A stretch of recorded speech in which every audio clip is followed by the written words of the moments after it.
ওরা দোয়া করবেন আলহামদুলিল্লাহ হামদান কাসীরান তাইয়্যিবান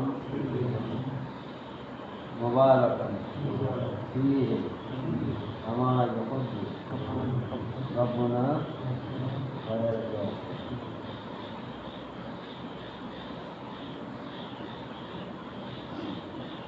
ফাজাইলের নাম বিসমিল্লাহির রহমানির রহিম।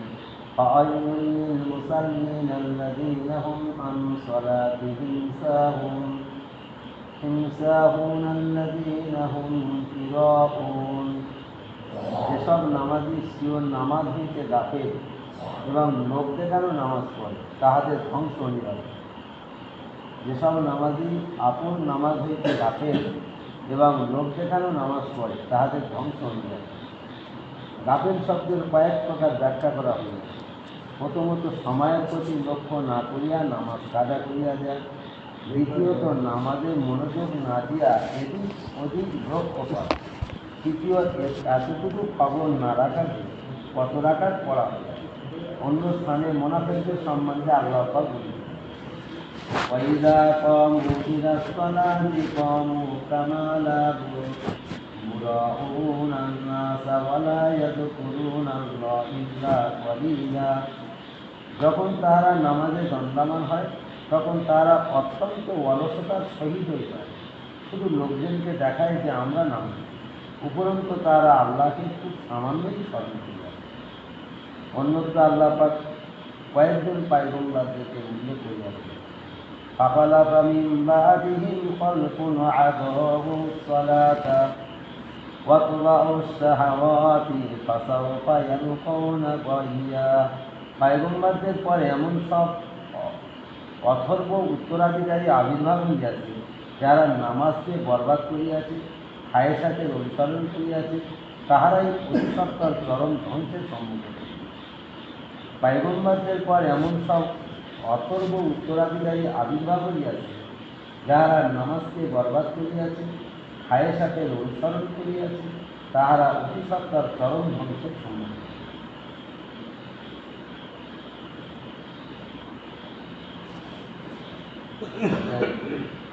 প্রথম যে আয়াতটা এটা থেকে আর ওয়াইকাল্লাযী ইউকাযযিবু বিদ্দীন ফাযালিকাল্লাযী ইয়াদউল ইয়াতীম, ওই আয়াত।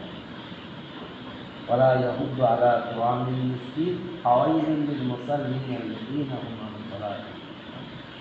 এই আয়াতের ব্যাখ্যা কি, যে নামাজ, এই সমস্ত নামাজিরা নামাজ কয় রাকাত করলো আর কীভাবে করলো এটা তার খবর নেই, পড়ে যাচ্ছে, রুকু সেজদা খালি করে যাচ্ছে, কোনো ইতমিনান নেই, আর কোনো খবর রাখে না পরে রাখে কীভাবে শুরু করছে।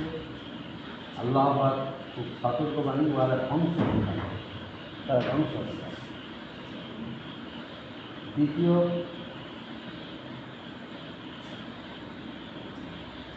বলছে মানুষ মুনাফিকরা একদল নামাজ পড়তো, আল্লাহ রাসূল জানে না। তারা যখন নামাজে দাঁড়াতো তখন হেলাই দিয়ে এই এদিক ওদিক কাজ হতো, এরা হেলতে দিত। কিন্তু সাহাবীরা যখন নামাজে দাঁড়াতো ওরা লম্বা লম্বা রেখাত করতেন, সেগুলো নফল নামাজে করতেন অবশ্যই। এত লম্বা রেখাত করতেন যে তাদের মাথার মধ্যে কখনো পাখি এসে বসত, আর পাখি মনে করতে এটা একটা কাঠ, এটা কোনো মানুষ নয়। হাদিসে এসছে তাদের মাথার মধ্যে পাখি এসে বসত। এবং কখনো কখনো এমন রেখাত করতে এক অক্ত থেকে আর অক্ত পর্যন্ত একটা রেখাতে সে নামাজ দাঁড়িয়ে যায়, গোটা রাত মানে একটা রেখাতে দাঁড়িয়ে থাকে, মানে এরকম নামাজ পড়তেন। ফলে মুনাফিকরা যখন নামাজ পড়তে দাঁড়াতেন তারা হেলান দিয়ে এদিকে কাজ করতেন, আর হেলে দিলে করতেন ঘুরে ঘুরে অন্য মনস্ক হয়ে। এটা আল্লাহ পাক বলছে, তোমরা মুনাফিকের মতন দণ্ডায়মান। যখন তাহারা নামাজে দণ্ডায়মান হয় তখন তারা অত্যন্ত অলসতার সহিতই হয়, শুধু লোকদের তো দেখায় যে আমরা না, উপরন্তু তাহারা আল্লাহকে খুব কমই সামান্য স্মরণ করে। পয়গম্বরদের পর এমন সব অথর্ব উত্তরাধিকারী আবির্ভাব হইয়াছে, নবীদের পর নবীদের রিসালাত খতম হয়ে গিয়েছে। নবীদের যে দাওয়াতের নবীরা যে দুনিয়াতে আগমন করেছিলেন, নবীর দপ্তর শেষ, এবারে আমাদের মানুষকে দুনিয়া কিয়ামত পর্যন্ত আসবে, এমন সব কিছু মানুষ আসবে যারা নামাজকে কী করবে, এমন মানুষ আবির্ভাব হবে নামাজকে বরবাদ হয়ে যাবে, খায়ের সাথে অনুসরণ করবে, নামাজ একেবারেই পড়বেই না, আর যদি পড়ে তা সে খোঁড়া কানা পুষ্ট এইরকম নামাজ পড়বে। নামাজের হাত থাকবে না, নামাজের জাম থাকবে না, নামাজের রুম থাকবে না, নামাজের পা থাকবে না, এমন নামাজি থাকবে। নামাজি ওই নামাজিদেরকে নামাজকে নেগড়ার মতন ধরে তার মুখে নিক্ষেপ করা হবে, হচ্ছে ধ্বংস। এই আড়াইকাল্লাদি আরও আইকাল্লাদি ইউকাদ্দিবুদ্দিন আযালিকাল্লাযী ইয়াদুল ইয়াতীম। হে নবী, তুমি কি দেখো তো কিয়ামতকে অস্বীকার করে ওই লোকদেরকে দেখেছো কি? ওদেরকে চেনো কি যারা কিয়ামতকে অস্বীকার করে?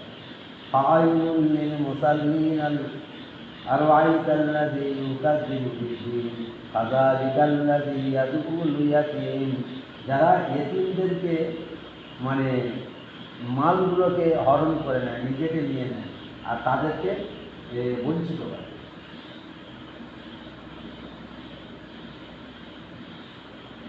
ওয়ালা ইয়াহুদ্দু ফাওয়াইলুল লিল মুসাল্লিন আল্লাযীনা হুম আন সালাতিহিম সাহুন। ওয়ালা ইয়াহুদ্দু আলা তুআমিল মিসকিন ফাওয়াইলুল লিল মুসাল্লিন। আর মিসকিনদেরকে যারা গলা ধাক্কা দেয়, তারা মিসকিন লোক, অসহায় দুর্বল, ওদেরকেও তারা হচ্ছে গিয়ে মালগুলো নিতে থাকে, নিজের নিতে থাকে। তারপরের আয়াতেই ফাওয়াইলুল লিল মুসাল্লিন আল্লাযীনা হুম আন সালাতিহিম সাহুন। তারা নামাজে খুব অল্প সামান্য স্মরণ করে, ওরা কিয়ামতকে অস্বীকার করে। তিন গ্রুপের কথা বলেছেন আল্লাহ রাসূল। এক গ্রুপ যারা এতিম এবং মিসকিন অসহায় ব্যক্তিদেরকে তাদের মালগুলোকে নিজের করাতলে নিতে চায়, তাদেরকে হটিয়ে দিতে চায়, তাদেরকে তারা কি খাবে, কোন জায়গায় থাকবে, কী করবে, এসব মাথা ব্যথা তাদের নেই, বরং ওদের মাল নিজেকে নিয়ে নেবে। এ জগতে হায় ওই বেশি চায়, আসে যার ভিড় বেশি সেই বেশি চায়, এই সেই হাজার হস্ত করে নষ্ট কাঁদি করে। এরা এই মানে জগৎটা এমন। আল্লাহ পাক বলে দিচ্ছে যে ওই তিন গ্রুপের লোক, ওরা কিয়ামতকে অস্বীকার করে, এই মানে এদের ধ্বংস হয়ে কিয়ামতকে অস্বীকার। এখানে একটা আয়াতের উল্লেখ, একটা গ্রুপের কথা বলেছেন, আরও দুইটি গ্রুপ আছে। মানে মানে একটা দল হচ্ছে কি এতিম এবং মিসকিন, এই দুই দলকে তারা মানে এই পয়গম্বরদের পরে এমন সব উত্তরাধিকারী, এমন লোক আবির্ভূত হবে, তারা কি করবে, যারা নামাজকে বরবাদ করে যায়, খায়ের সাথে অনুসরণ করবে, তারা অতিসত্ত্বা চরম ধ্বংসের সম্মুখীন হবে। খুব বড় ভয়াবহ কথা, খুব বোঝার ব্যাপার আছে। খায়ের সাথে অনুসরণ আমরা কোন মানুষটা করি না? খায়ের সাথে অনুসরণ, মন যেটা চাইছে সেটাই করছে। এটা কোরআন হাদিসে আছে কিনা এটা দেখছি না। এই একটাই হাদিস এই পর্যন্ত যথেষ্ট মনে করে উঠে যাওয়া ভালো। মন চাইছে, আমার মন চাইছে আমি জামাটা কিরম কাটবো, মন চাইছে যেরকম সেরকম করছে। আমি আল্লাহ রসুলের দিকে লক্ষ্য করছি কি, যে আল্লাহ রসুল কেমন করতে বলেছেন, নবী কেমন করেছে, কোরআন কেমন বলেছে, হাদিস কেমন বলেছে। নবীজি বলছে পয়গম্বরের পরে এমন মানুষ আবির্ভূত হবে, আল্লাহ বলছে, আল্লাহ কোরআনে নয়, পয়গম্বরদের পরে এমন মানুষ দুনিয়াতে আসবে, তারা নামাজকে বরবাদ করবে আর খায়ের সাথে অনুসরণ করবে। নিজের মন চাইবে তো মন চাই জেন্দিগি চলবে, রব চাই জেন্দিগি চলবে না, মন চাই জেন্দিগি চলবে, মন যেটা চাইবে সেটাই চলবে। আজকে বলো আমরা কোন মানুষটা মন চাই চলি, কোন লোকটা মন চাই চলি? দুনিয়া হাসিল করার জন্য কি কম্পিটিশন, প্রতিযোগিতা লাগাচ্ছে, দুনিয়া নিজের করাতলে আনার জন্য কত কম্পিটিশন লাগাচ্ছে, মন চাইছে। কিন্তু আল্লাহ রসুলের হাদিস কোরআনে কি বলেছে সেটা দেখতে হবে। আমি যখন যে কোনো কাজ করবো, ইখলাসের সঙ্গে যদি আল্লাহকে রাজি করার উদ্দেশ্য যদি না হয়, সে জাহান্নাম যাবে। যে কাজটা করবো আল্লাহকে রাজি করে, প্রত্যেক জিনিসের হিসাব এত সূক্ষ্মভাবে এত কড়া নেবে, আমরা ভাবতে পারছি, বুঝতে পারছি, খুব কড়া হিসাব হবে। এই জন্য এরা ধ্বংস আল্লাহ পাক বলেছে, যারা খায়ের সাথে অনুসরণ করবে আর নামাজকে বন্ধ করবে। আজ আমরা নামাজ যদিও পড়ি, লোকের চাপে পড়ে, পরিবেশে পড়ে যদি পড়া হয়, সে কীভাবে পড়ছে আল্লাহ জানে, আর নিজেদের মন চাইছে। আল্লাহ এবং আল্লাহ রসুলের তরিকা অর্থাৎ নবীজির সুন্নতের পায়বন্দি করতে হবে, মন চাই চলা যাবে না। নবীর সুন্নতের পায়বন্দি করতে হবে, সুন্নতের তরিকা অবলম্বন করতে হবে। যদি কেউ পানির ওপর থেকে হেঁটে যায় সে বড় বোঝের গুনাহ, যদি কেউ শূন্য আসমানে উড়ে যায় সে বড় বোঝের গুনাহ, আর যদি কেউ অলৌকিক কোনো বিষয় আমাদের সঙ্গে মজেজা দেখায়, সেও বড় বুজুর্গ না। সবচেয়ে বড় বুজুর্গ ওই ব্যক্তি যে ব্যক্তি আল্লাহ রসুলের তরিকা অবলম্বন করে, সুন্নতির পায়বন্দি করে। যে সুন্নতির পায়বন্দি করবে সে বড় বুজুর্গ, তার আগে আর কোনো বুজুর্গ নেই। এই জন্য আমরা সুন্নতির পায়বন্দি করার চেষ্টা করব। খায়েসাত থেকে, নিজের মন চাই থেকে হেফাজত হবে। আল্লাহ কাছে খুব দোয়া কান্নাকাটি করি যে আল্লাহ মন চাই থেকে আমাকে হেফাজত করে। মন, এই যে মনের ব্যাপারে সাহাবীর এবং তাবিঈনরা মনে থেকে যে কী পেশাব দিয়েছে, মনকে যে কী রশি দিয়ে বেঁধেছে, এ সম্পর্কে আমাদের জ্ঞান খুব কম, আমরা জানি না, শিখছি না। মনকে এমন পেশা দিয়ে, মনকে পেশা দিয়েছে। একজন বুজুর্গকে পাঠাচ্ছে, যাও তুমি যে শহরে গিয়ে একটা বুজুর্গ দেখে এসো। তা বুজুর্গ দেখতে গিয়েছে, বুজুর্গ মসজিদের দরজার গেটে, সদর দরজার গেটে দাঁড়িয়ে আছে, একটা পা এখান থেকে ঠ্যাং কাটা, আর একটা পায়ে চুপকে দাঁড়িয়ে আছে। বলছে, হুজুর আপনি এভাবে দাঁড়িয়ে আছেন কেন, আপনার পা কাটা কেন? বলছে, আমি মসজিদের গেট থেকে যখন বার হচ্ছিলাম, একটা মহিলা যাচ্ছিল, আমি তার দিকে তাকালাম, আবার আর একবার তার দিকে তাকাতে মন চাইলে মানে তাকালাম, ওই জন্যই আমার পা কেটে দিয়েছি, যাতে আর আমি কোথাও না যেতে পারি। মানে নিজের মনকে কিভাবে রশি দিয়ে বাঁধতে হবে, এরকম অসংখ্য বুজুর্গদের ঘটনা আছে, যারা নিজেরা মানে আর কখনো এই মানে একটুখানি একটার সঙ্গে বাজে কথা বলেছে, খালি একটা লোকের সঙ্গে ফালতু কথা বলেছে, সঙ্গে সঙ্গে নিজের মধ্যে যাচ্ছে রাস্তা দিয়ে, বলছে মানে তোরা আপা কী করছে রে, বলে ঘুমাচ্ছে আসরের পরে। তা বলছে এই সময় ঘুমানোর সময়, তা ও ওই কথাটা শুধু বলেছে, বলি মাত্র সঙ্গে সঙ্গে অন্যদিকে চলে গিয়ে বলছে, মনকে বলছে, তুই বললি কেন এই সময় ঘুমানোর সময়? নিজের মধ্যে মানে একটা তৈরি করছে, এটা বলে মহাসেবা, আরবিতে বলে। নিজের মধ্যে মহাসেবা করছে যে তোর কী করণীয় ছিল, তুই কী করছিস। তুই যদি বলছিস সুবহানাল্লাহ, কত লাভ হতো। তুই কেন বললি যে তোর সে কখন ঘুমাবে না ঘুমাবে, সে কী ক্লান্তি আছে না আছে সে জানে, তুই কেন বললি যে তোর এই সময় ঘুমাবার সময়, এ কথা কেন বললি? ওই জন্য ওর মনকে বলেছে 1 বছর তোর রোজা রাখতে হবে, আর 1 বছর সারা রাত নামাজ পড়তে হবে দাঁড়িয়ে। সেই বুজুর্গ 1 বছর রোজা রাখলেন, 1 বছর দাঁড়িয়ে নামাজ পড়লেন। মনের ওপরে প্রেশার, মানে মন চাই চলবে না। এই মন চাই চলাটাকে যে কতটা রুখতে হবে, এটা আমাদের আসল বুঝবে। সেই এলেম আনতে হবে, আর মন চাই চলাকে বন্ধ করতে হবে। মন চাই যে আজকে যদি গোশ হতো তাহলে খুব ভালো হতো। হ্যাঁ, এই মন চেয়েছে, ও গোশ মনকে বলছে 1 বছর তোর গোশ দেবো না, তুই বড় বদমাইশ হয়ে গেছিস, তুই আজকে এটা বলছিস কালকে আসছি না। মনকে বলছি তুই বড় বদমাইশ হয়ে গেলি, আর মন তো বড় বদমাইশ হয়ে যাচ্ছে। এ তো কালকের অন্য মেয়ের কথা বলবে, মানে এ তো কালকের অন্যকে খুন করার কথা বলবে, এ তো অনেক কিছু বলতে পারে। এই মন চেয়েছে, ওটাকে পুরো বরদাস্ত করতে হবে। এই মন চাই জেন্দিগি চলতে হবে, মানে দূর করতে হবে। আর অপচাই জেন্দিগি নিজের জেন্দিগিতে আনতে হবে। তা কবরে গেলে আল্লাহ চাইছে ইনশাআল্লাহ জান্নাতি হতে হবে, আল্লাহ দিদার নসিব হবে, শান্তি পাবে। আর মন চাই যত না আমল তো, এবাদত তো ওই বলা হয় যে মন চাই ত্যাগ করতে হবে, রফসাই ধরতে হবে। এই যে তাসকিরাতুল আউলিয়া বলে একটা কেতাব পাওয়া যায়, ওই কেতাব আপনারা কিনবেন, কিনে পড়বেন, দেখবেন যে বুজুর্গ হাজার হাজার কোটি কোটি বুজুর্গ আছে, অনেক আউলিয়ার কেতাব আছে। ও বুজুর্গদের কী কাহিনী, কী কেচ্ছা, বুজুর্গরা কী করেছেন, যে বুজুর্গরা আল্লাহ ওয়ালারা দরবেশরা তারা কী করেছেন, কী করে জীবনযাপন করেছেন, মনকে কিভাবে একদম বয়কট করেছেন, মনেরকে কিভাবে কী রশি দিয়ে বেঁধেছে। একজন বুজুর্গ নামাজ পড়ছে, আর সাপ এসে ছাদের নিচে থেকে পড়েছে, বিবি ডাকছে, লোকগুলো ডেকে এসে আর সাপটা মেরেছে। বুজুর্গ সালাম ফিরে বলছে, মনে হয় তোমরা সরগোল করছিলে, কী হলো? বিবি বলছে, তোমার সর্বনাশ হোক, তুমি দেখতে পাচ্ছ না বাচ্চার গায়ে সাপ পড়েছিল, সেই সাপটা আমরা মারলাম, এত আওয়াজ হচ্ছে, তুমি বুঝতে পারো নামাজ পড়ছো। বুজুর্গ বলছে, তোমার সর্বনাশ হোক, আমার নামাজে যদি বেখবর হয়ে যায় তাহলে তোমার সর্বনাশ হোক। হ্যাঁ, কীরকম নামাজ পড়েছে যে সে নামাজে দাঁড়িয়েছে, সাপ এসে তার বাচ্চা করছে ওই ঘরের ভিতরে, অথচ শোরগোল করে সবাই সাপকে মারলেন, এই আওয়াজ তার কানে পৌঁছালেন না। এটা হচ্ছে নামাজ, এটা নামাজ। বুজুর্গদের এখন নামাজ পড়ছে, বড় বুজুর্গের নামাজ এরকম নেই। এক বুজুর্গ, এক সাহাবী বিবির ঘরে বাসের ঘর হবে আজকে, রাত্রে এসে বলছে আমি 2 রাকাত নামাজ পড়ে আসছি। 2 রাকাত নামাজে দাঁড়িয়েছে, আর তার সামনে জান্নাতে এসে দাঁড়িয়েছে। সারা রাত নামাজ পড়লেন, ফজরের সময় ফজরের নামাজ পড়ে বাড়ি গিয়ে শুয়ে পড়েন। পরের দিন বিবিকে বলছে আমি আসছি, আমি নামাজ পড়ে আসছি। 2 রাকাত নামাজে দাঁড়িয়েছে, আবার তার সামনে জান্নাত এসে হাজির হয়েছে। এরপরে 3 দিন পরে বিবি হাত ধরে বলছে দেখো তুমি তো আজ 3 দিন পর পর মিথ্যা কথা বলে যাচ্ছে যে আমি আসছি।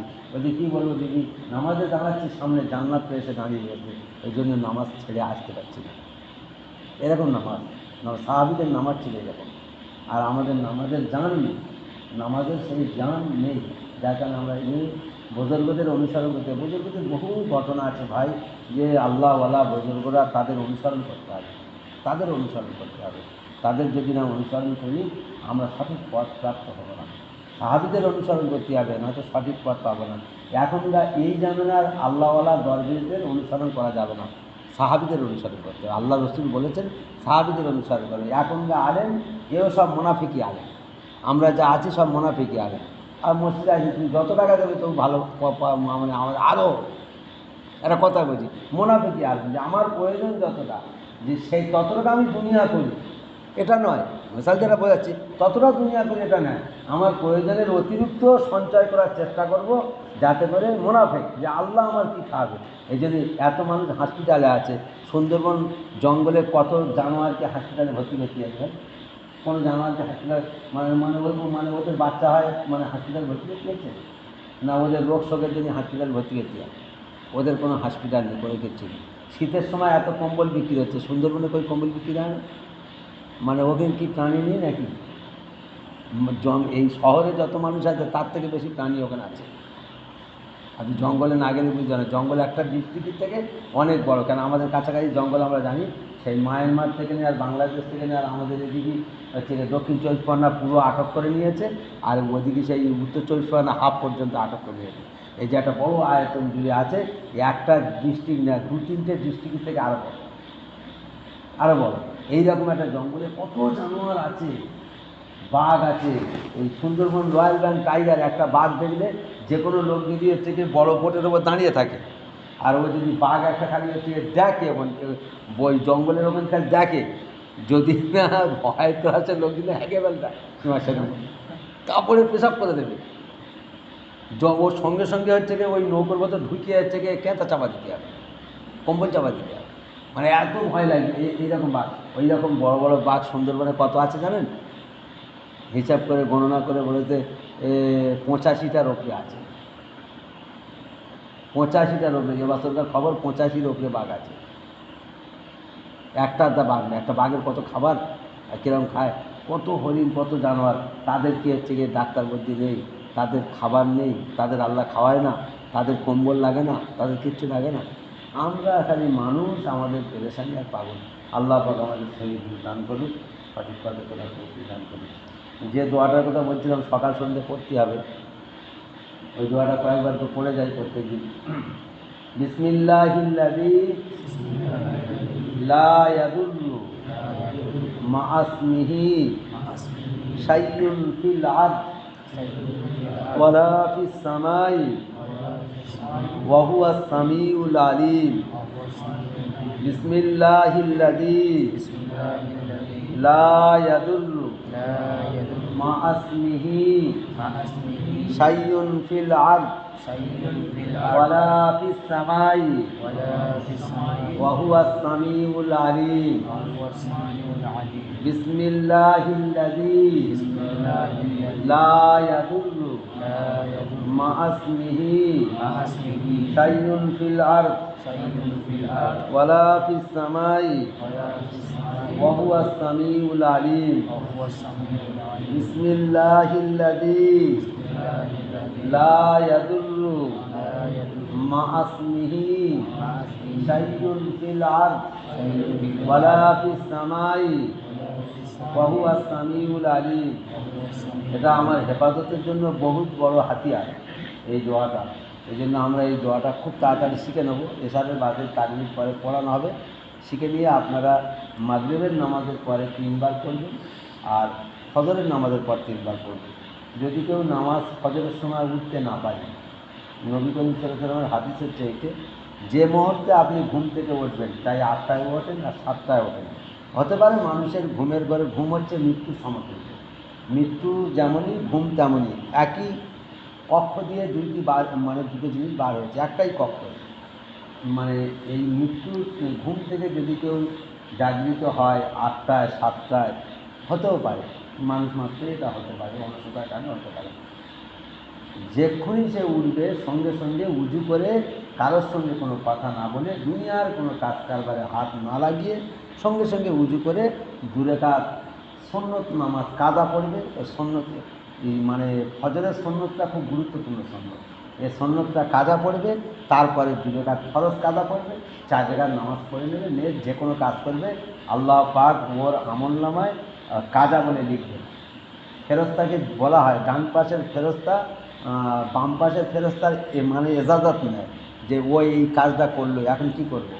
ডান পাশের ফেরেশতা বলে ও যদি তওবা করে ক্ষমা করা হবে, কিছু অপেক্ষা করো। বুঝতে পারলো ভাই? আর অপেক্ষা করে। আর ডান পাশের ফেরেশতা যদি কোনো নিয়ত করে, খালি কাজ করলো না, নিয়ত করলো অমুক কাজ করবো, সঙ্গে সঙ্গে সওয়াব লেখা শুরু হয়ে যায়। বলি সুবহানাল্লাহ, আল্লাহর দয়া নেকি লেখা শুরু হয়ে যায়, আর কাজ সমাধান হয়ে গেল। আর বাম পাশের ফেরেশতা বলছে আমি লিখবো, এবার বলো তুমি কি বলছো। বলছে না, লেখা যাবে না, একটু দেরি করো, ও যদি তওবা করে। যখন বান্দা যখন ঘুম থেকে ওঠার পরে যদি নামাজটা সঙ্গে সঙ্গে পড়ে নেয়, সই হাদিস তারা ওটা আর ইয়েতে লেখা হয় না। তা সে সময় তার, আর যদি তাহাজ্জুদ পড়ার জন্য নিয়ত করে শোয়, যদি উঠতে না পারে ঘুমের ঘরে, পরিপূর্ণ তাহাজ্জুদের সব আল্লাহ তাকে দান করবেন। ঘুমটা তার রবের পক্ষ থেকে তাকে দান করা হবে। সুবহানাল্লাহ, আল্লাহর কত দয়া, বুঝতে পারছেন? ঘুমটা তার রবের পক্ষ থেকে তাকে দেওয়া হবে, আর তাহাজ্জুদের পরিপূর্ণ সওয়াব দেবে। আমরা ইনশাআল্লাহ নেবো, শুধু নিয়ত করে শোবো, তাহাজ্জুদের পরিপূর্ণ সওয়াব পাবো। যদি উঠতে পারি 2 রাকাত তাহাজ্জুদ কমসে কম পড়বো, ফজরের মানে আজান হলে মসজিদে চলে আসবো। আর মানে ফজরের নামাজে যদি ঘুম থেকে জেগে উঠি, আল্লাহ রসুল একটা ময়দানে গিয়েছেন, সাহাবীরা সব যে যার ছড়িয়ে শুয়ে পড়বে, বললেন আজকে রাত্রে ভোরে ভোরে কে আমাদের ডেকে দেবে, আওয়াজ দিলেন। একজন সাহাবী বললেন লাব্বাইক ইয়া রাসূলুল্লাহ, আমি আছি। আল্লাহ রসুল শুধু একটা কথা বললেন যে তুমি তো ঘুমিয়ে পড়ে, নবীজির জবান থেকে যেটা বার হয় সেটা ঘটে, তুমি তো ঘুমিয়ে পারবে, শুধু ওই কথাটা বলেছে। তা ও বলেছে থাকবে, ও পাহারা, মানে ওর দায়িত্ব দিয়েছে, সবাই ঘুমিয়ে পড়ছে। সূর্য উঠেছে, আর মরুভূমির ওপরে সূর্যের তাপ পড়েছে, এদের শরীরই পড়ে জ্বলে যাচ্ছে, সেই সময় ঘুম থেকে জেগে উঠেছে। সেদিনের বিষয় নবীজিও থাকে, সব ঘুম থেকে যে বললেন, আল্লাহ রসুল সকলকে বললেন তাড়াতাড়ি উঁচু করো আর ঝপ করে নামাজ পড়ে নাও। সব উঁচু করলেন আর নামাজ পড়ে নিলেন। সবার নামাজ কাজা হলো না, সবাই নামাজকে আল্লাহ পাক ওই জায়গায় বসিয়ে দিলেন, যে ওয়াক্তের নামাজের জায়গা বসিয়ে দিলেন। এই জন্য আমাদের যদি কেউ ঘুমের বারে হয়ে যায়, সঙ্গে সঙ্গে উঠে নামাজ পড়ে নেবো, আর এই দোয়াটা 3 বার পড়বো। পড়লে কী হবে, সেই দিন সন্ধ্যে পর্যন্ত হঠাৎ কোনো বিপদ আল্লাহ তার দেবে না, হঠাৎ কোনো বিপদ তার দেবে না। এবারে আমাদের মশলা মশাইয়ের কিছু শিখতে হবে, যেমন সাহাবীদের থেকে উজু, গোসল, ফরজ গোসল, তৈয়ামুম, খাওয়ার আদব, শোয়ার আদব, ভাত খাওয়ার আদব, সব তরিকা শিখতে হয়েছিল। জামা গায়ে দেওয়া, জামা পরিধান করা, জামা খোলা, সহি হাদিস আপনারা শুনেছেন? কোনোদিন শোনেননি আমার মনে হয়, কারণ এটা বলে এত বড় চ্যালেঞ্জ দিচ্ছে, মানে অনেকে খারাপ লাগতে পারে। আমার মনে হয় কোনোদিন শোনেননি, কেন শোনেননি?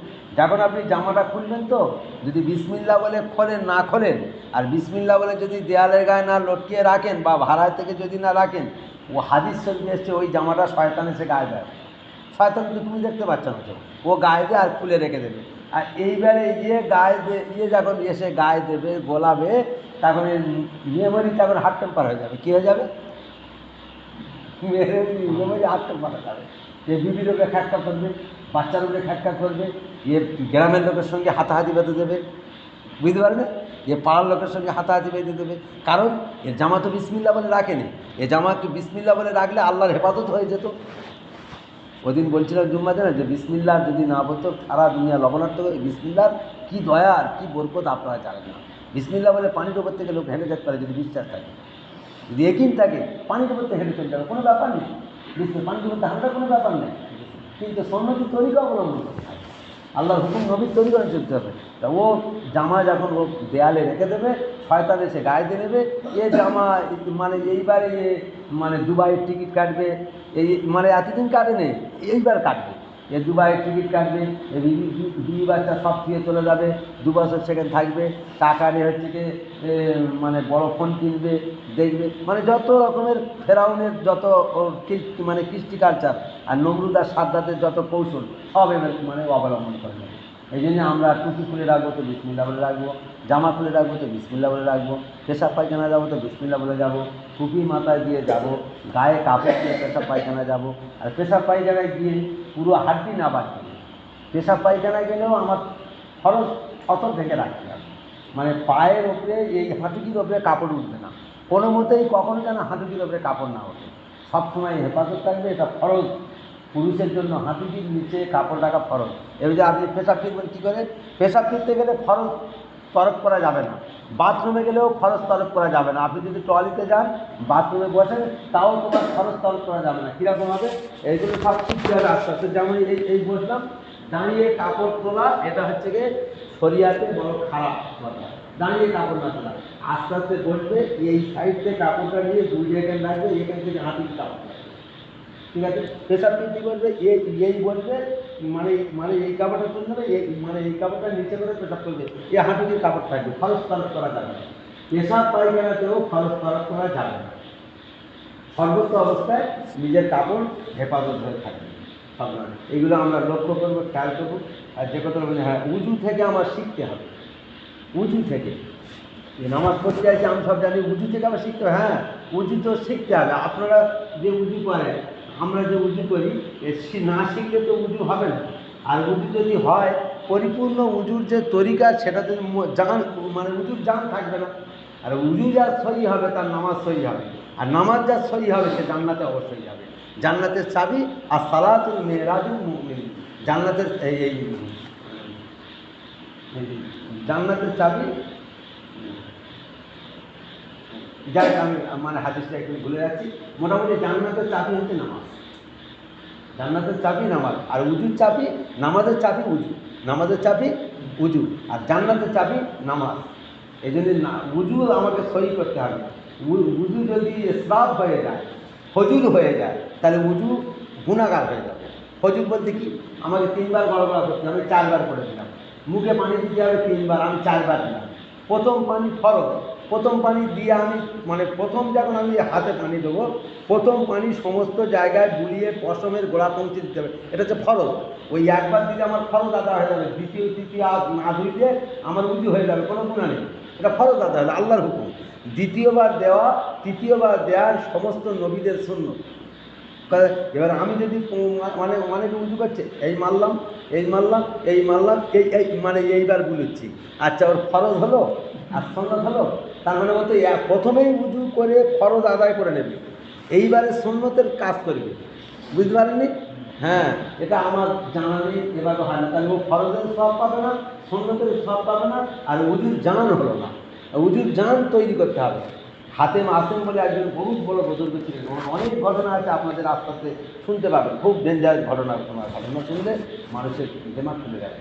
তা ওনাকে একজন মদিনায় গিয়েছেন, মদিনার লোকেরা অসংখ্য লোক, তার ভিড় হয়ে গিয়েছে, বড় বুজুর্গ এসছেন, বলছে হজরত আপনি আমাদের দেশে একজন লোক আছে না গো, তার কাছে একটু যাবেন, একটু তাকে সে আলেম, খুব বড় ধরনের আলেম, কিন্তু অনেক শান শওকতের বিল্ডিং বালাখানা ঘর তৈরি করছে, দিনের ব্যাপারে কোনো ফিকির নেই তার, এই মানে একটু নসিহাত করবেন? হ্যাঁ, বললো চলো, আলেমের তো মোলাকাত তো মানে মানে ইবাদত, আলেমের সঙ্গে মোলাকাত করা মানে ইবাদত, তাহলে ওনার সঙ্গে মোলাকাত করি, চলো যাই, যাবো ইনশাল্লাহ। হাতেম আসেম গিয়েছে, আর হাতেম আসেমের ইমানের পাওয়ার এত, ওকে মানে আলেম সাহেবকে ডাকলেন, ডেকে বললেন হজরত আমি এসছি মদিনায়, আমার বাড়ি অন্য জায়গায়, তো তা বাগদাদের লাইনে বাড়ি, আমি মদিনাতে এসেছি, তা আপনার সঙ্গে একটু সাক্ষাৎ পেয়েছি, আপনি বড় মুহাদ্দিস, তা আমি একটু হুজুর পাক সাল্লাল্লাহু আলাইহি ওয়াসাল্লাম তার সাহাবীদেরকে কেমন উজু শিখিয়েছিলেন, আমি আপনার কাছ থেকে একটু উজু শিখতে চাই। তা হাতেম আসেন রহমতুল্লাহ ওই মানে আলেম সাহেব বললেন, ছেলেকে বলে মানে 1 লোটা পানি আনো তো, তাই 1 লোটা পানি এনেছে, উনি চৌকিতে বসে উজু করতে গেলে এই যেমন আমরা যে পাইপ লাইনে পানি ঢেলে যে উজু করি, এটা গুণা হচ্ছে, পেট্রোল যা খাওয়া হবে সে পেট্রোলের কথা বলা যায়। জি, অপচয়, বহুত অপচয় হয়ে যাচ্ছে।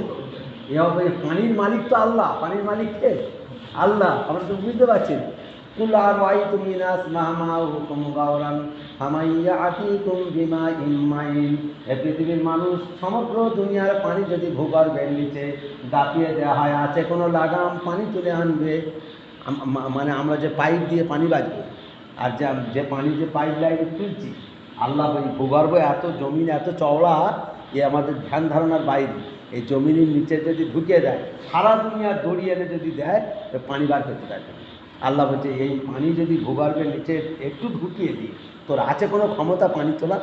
ক্ষমতা নেই। এই যদি পানি মালিক তো আল্লাহ, পানি তো কল ছেড়ে দিলাম, আমি 1 কুল্লি নেবো তো 70 কুল্লি পড়ে যাচ্ছে, এর হিসাব দিতে হবে। এই যদি ও সুন্নত বদনায় করে পানি নিয়ে ঢেলে উঁচু করা, 1 বন্দা পানি উঁচু হবে 3 থেকে 4 জনার সুন্নতি তরিকা।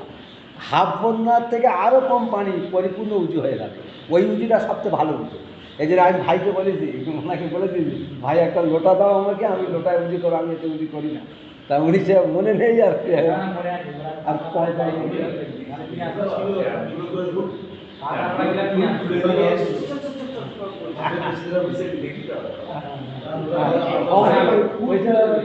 ফুল খুলে দেবে, একটুখানি হালকা করে খুলে দেবে। হ্যাঁ, পানির লোটা করতে হবে, লোটা রাখতে হবে। তাই এবার উনি কী করলেন, লোটা আনলেন উঁচু করে। তা উনি হচ্ছে গিয়ে মানে মানে উঁচু শুরু করলেন, উঁচু করে পুরো দেখে দিলেন। দেখে দেওয়ার পরে এবার হাতে মাসেন বলছে, হজরত আপনি তো দেখিয়েছেন, আমি একবার উঁচু করি, আপনি দেখুন আমার ঠিক হচ্ছে কিনা। বলে হাতে মাসেন প্রথমে কুল্লি করলেন 4 বার, তারপরে হাত ধুলেন 4 বার, মুখমণ্ডল ধুলেন 4 বার। উনি বললেন, সিসি তুমি কী করছো, ইসরাফ হয়ে গেল, তোমার তো ফজিল খরচা হয়ে গেল। উনি তখন বলছে, হে বদবক্ত, যদি 4 বার কুল্লি করাতে ইসরাফ হয়, বদবক্ত, যদি আমার ফজুল হয়, এত বড় বিল্ডিং কোন হাদিসি মানে এসছে এটা ইসরাফ নয়? বুঝতে পারেন? এত বড় শান শওকাতের বিল্ডিং, আর এত পালঙ্গের বিছানা, নরম কাতার মানে মানে মানে আরামদায়ক বিছানা, এই যে খাট পালঙ্গ গদি, এসব কোন কেতাবে পেয়েছি তুই? কোন হাদিসে পেয়েছি বল যে মানে এগুলো ইসরাফ হলো না, ফজুল হলো না? তোর কি প্রয়োজন ছিল এই বিল্ডিং? তোর প্রয়োজন ছিল এই খাট? তোর প্রয়োজন ছিল এই গদি? ও বুঝতে পারলো লোকটি আমার কাছে উঁচু শিখতে আসে রে, কারণ আমাকে শিক্ষা দিতে এসছে। এই জন্য ভাই, উঁচু থেকে আমাদের শেখার প্রয়োজন আছে। দুনিয়ার সব তো ইসরাফ হচ্ছে, আমার উঁচু থেকেও যদি ইসরাফ হয়ে যায় বড় ক্ষতি। যাতে ওটাও পরিপূর্ণ হয়, আস্তে আস্তে করে আল্লাহ দুনিয়াও পরিপূর্ণ করে দেবেন ইনশাআল্লাহ। আল্লাহ শোনা বলার বেশি আমল করার তৌফিক দান করুন।